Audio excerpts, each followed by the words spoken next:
Speed thrills but kills. पता होने के बाद भी हमारे यूथ का अट्रैक्शन स्पीड और एडवेंचर के लिए जरा भी कम नहीं होता। सड़कों पर आकर खतरनाक स्टंट करना खासतौर पर लड़कों की तो पहली पसंद है। तो भाई अगर आप भी ऐसे खतरनाक शौक रखते हैं, स्टंट्स करना आपकी पसंद है, तो आज यूथ एक्सप्रेस पर थोड़ा सा संभल कर रहिएगा। यूथ एक्सप्रेस की अपनी गाड़ी हम तो आज सजेस्टेड स्पीड के अंदर ही चलाएंगे, क्योंकि आज हमारे साथ हैं एक बहुत ही खास मेहमान। यूथ एक्सप्रेस पर खासतौर पर ट्रैफिक से जुड़ी बातें हमारे साथ शेयर करने के लिए, हमें गाइड करने के लिए आज हमने बुलाया है additional commissioner of police traffic Anil Shukla ji. Thank you. Youth express पर आपका बहुत बहुत स्वागत है सर। और धन्यवाद। आपके साथ हमारी जनता के कुछ रिप्रेजेंटेटिव आज हमारे साथ यहाँ रहेंगे। ये हमारे वो बच्चे हैं जो हमारे फ्यूचर ड्राइवर बनेंगे। So please have a big round of applause for yourself.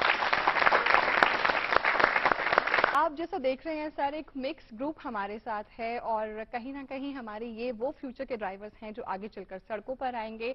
और अभी तो शायद ये भी रैश ड्राइविंग से कतराते हैं, इनको भी वो चीजें परेशान करती हैं, मगर फ्यूचर में ये कैसे रहेंगे इस बारे में कहना मुश्किल है। तो सबसे पहले हम इन्हीं से शुरू करते हैं, इनके व्यूज जानते हैं।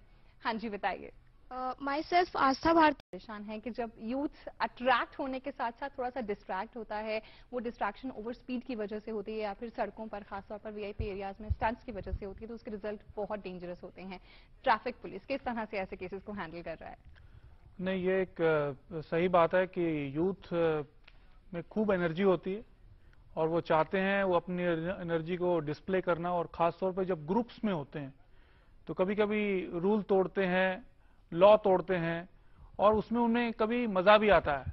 कभी कभी ऐसा देखने में आया है कि वो ग्रुप्स में आते हैं रात को ऐसी जगहों पर जहां पर पुलिस या तो कम होती है या नहीं होती, जान भी गई है, पर उनको एक सेंस ऑफ हाई मिलता है और एक कंपटीशन सा हो जाता है। ये कुछ चीजें हैं जो यूथ को प्रभावित करती हैं, पर असली बात यह है कि इसके बावजूद हमें इस बात का ध्यान रखना है कि रूल किसने बनाए हैं और किसके लिए बनाए हैं।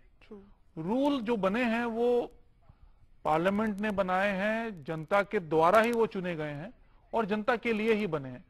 और यूथ कभी कभी इस बात को भूल जाते हैं। जो यंग हैं उनको लगता है कि आज का दिन है, इसे एंजॉय कर लें, इसे जोखिम भरा जीवन जी लें, पर यह बहुत खतरनाक हो सकता है। करते हैं, बी ऑनेस्ट विद अस। मैं ये बात बहुत अच्छे से समझता हूँ कि ओवर स्पीड की वजह से ही ज्यादातर एक्सीडेंट होते हैं। जैसा कि सर ने कहा कि जो कुछ लोगों की जान भी इसमें जा चुकी है, मेरे हिसाब से आंकड़े वो 1-2 नहीं, बहुत ज्यादा होंगे। लेकिन करें डेफिनेटली कहीं ना कहीं आपके फ्रेंड्स भी ऐसा करते होंगे, शायद आपने भी ट्राई करा होगा ओवर स्पीड करना, रैश ड्राइव करना। Why, what is the reason behind? क्या दिखाना चाहते हैं? साइकोलॉजी कहती है हर दिल अलग, हर दिमाग अलग, तो इस बात पे तो कहना थोड़ा मुश्किल रहेगा। बट मैं जो पूछना मेन ये चाहता कि अगर आज की डेट में मैं एक प्राइवेट बैंक में जाता हूं, मुझे 3 मिनट से ज्यादा कोई खड़ा नहीं रहने देता, कोई आके पूछ लेता आप यहाँ क्यों आए हैं। अगर मैं लाइसेंसिंग अथॉरिटी में जाता हूं, मुझे यही नहीं पता वहां करना क्या है। सो ये अवेयरनेस फैलाने के लिए गवर्नमेंट क्या कर रही है, क्योंकि आज की डेट में 90% लोग पैसे दे के लाइसेंस बनवाते हैं, उन्हें ये नहीं पता कि डिपर हाइट। लाइसेंस से पहले जो सिखाया जाए वो तो आपको पता होना ही चाहिए। लाइसेंस बनने से बहुत पहले जब आप जैसे स्कूल में हैं, तभी रोड सेफ्टी और रोड रूल्स के बारे में, रोड साइंस के बारे में इसकी जानकारी आपको अलग अलग माध्यम से मिलनी चाहिए। मैं आपको बताना चाहता हूं, हम सब मिलकर फिल करेंगे। लाइसेंसिंग पर हम जरूर बात करेंगे, लेकिन मुझे लगता है कि जो इतना अच्छा एफर्ट दिल्ली ट्रैफिक पुलिस हमारे लिए ले रही है कि 200 स्कूल्स में अलग अलग तरह से बच्चों को अवेयर कर रही है, उसके लिए डेफिनेटली बॉस एक क्लैप तो बनता है। क्या पूछेंगे आप, बताइए। एक छोटा सा, सॉरी टू से, मगर ये बहुत कॉमन है कि जब भी आपने थोड़ी सी गलती करी, ट्रैफिक पुलिस वाला वहां पर खड़ा है और आप एक सिंपल सा तरीका करते हैं कि कुछ ले दे के मामला निपटा लेते हैं, वो बात चालान तक ना पहुंचे। This is something very common. तो इन छोटी छोटी दिक्कतों से निपटने के लिए दिल्ली ट्रैफिक पुलिस किस तरह के एक्शन ले रहा है? सबसे पहले इनकी बात बड़ी जायज है कि कई बार ऐसा देखा गया है कि बहुत लोग रूल तोड़ते हैं। आपको शायद ये अंदाजा ना हो, रोज हम करीब 12 से 13 हजार लोगों का चालान करते हैं दिल्ली में। दिल्ली में करीब 70 लाख गाड़ियां रजिस्टर्ड हैं, जिसमें से अगर ये भी माने आएगी और इस तरह की चीजों से हम निजात पा सकें। बिल्कुल। Sir, I want to ask a question to you that when a VIP is arrived at any place, there's a many traffic at there. Many traffic and many jams are there. So what we do that we have to get rid from that. ये बड़ा एक important question है कि VIP के लिए traffic या security का इंतजाम ज्यादा क्यों है and why it is less for others. कुछ चीजें हमको समझनी चाहिए। कुछ जैसे हमारे विशेष वीआईपी जो है या विशेष व्यक्ति हैं, जो विशिष्ट व्यक्तियों के लिए सुरक्षा प्रोवाइड की जाती है, उसमें ट्रैफिक का भी एक पार्ट होता है। जैसे हमारे प्रधानमंत्री साहब हैं, राष्ट्र प्रिसाइज रखते हैं, मुश्किल से कभी 5 मिनट की, 8 मिनट की, 10 मिनट की मूवमेंट होती है। और जैसे जैसे वो जाते हैं, जैसे कल वो लाल किला गए, तो लाल किला के पहुंचने से पहले पीछे का ट्रैफिक सुचारू रूप से चला दिया गया। तो बहुत कॉमन है कि जैसे बच्चे 8th 9th या 9th 10th स्टैंडर्ड में आते हैं तो पेरेंट्स अक्सर उन्हें स्कूटी प्रोवाइड कर देते हैं कि आपको स्कूल जाना है, आपको ट्यूशन क्लासेस के लिए जाना है, जाने में आसानी रहेगी।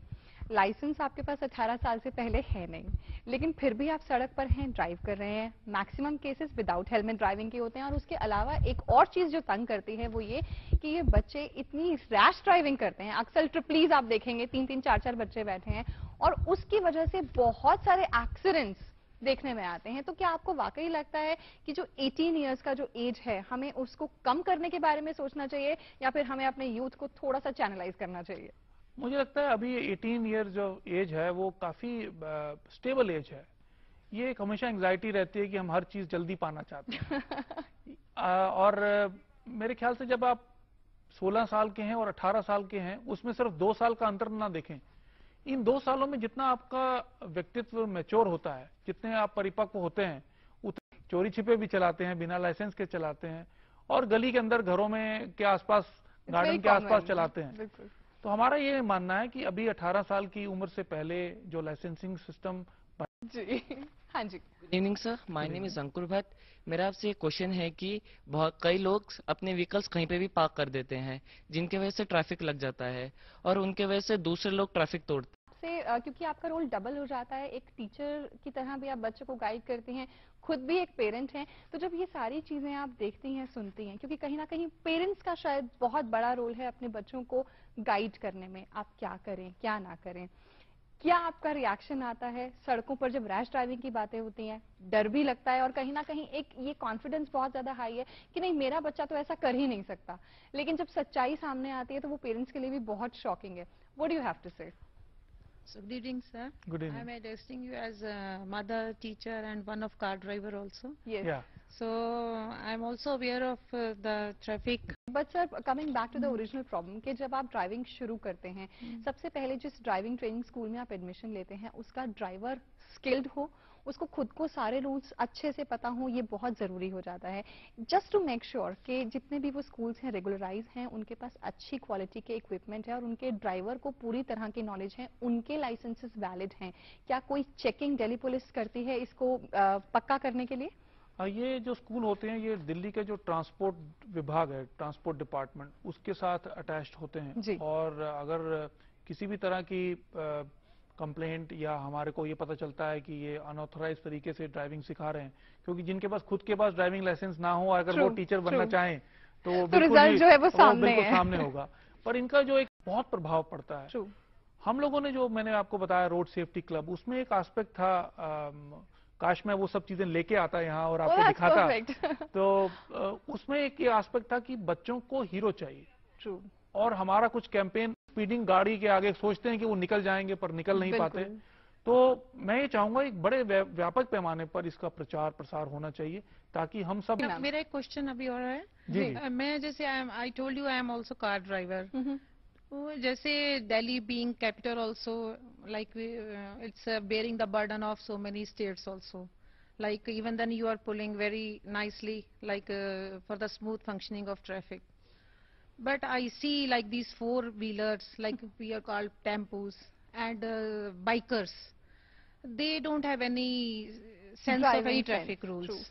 वो कैसे चलते हैं कार? अगर हम हैवी व्हीकल्स की बात करें तो वो शायद लेन चेंजिंग उनमें बहुत रहता है, इस तरह से नहीं। लेकिन मैम मैं एक बात जरूर, क्योंकि सर आप यहाँ पर जितनी भी गर्ल्स यहाँ पर हैं या जितनी भी ड्राइव करती हैं, कहीं ना कहीं फीमेल ड्राइवर्स के लिए कहा जाता है कि उनकी ड्राइविंग अच्छी नहीं होती, जबकि फैक्ट ये है कि जितने रूल्स वो फॉलो करते हैं, चाहे वो इंडिकेटर की बात हो, चाहे राइट जगह पर हॉर्न देना, डिपर देना, आई थिंक शायद we just don't want to annoy anyone, पर मेल ड्राइवर्स ड्राइवर शायद कुछ चीजें कैजुअली ले लेते हैं। तो क्या कुछ ऐसे स्टैट्स हैं जो आप शेयर करना चाहें हमारे साथ? नहीं, ये तो तो ये भी रहता है, लेडी stereotype- ड्राइवर है ये एक तो- स्टीरियोटाइप है कि फीमेल ड्राइवर्स अच्छी ड्राइवर नहीं होती। ऐसी बात नहीं है।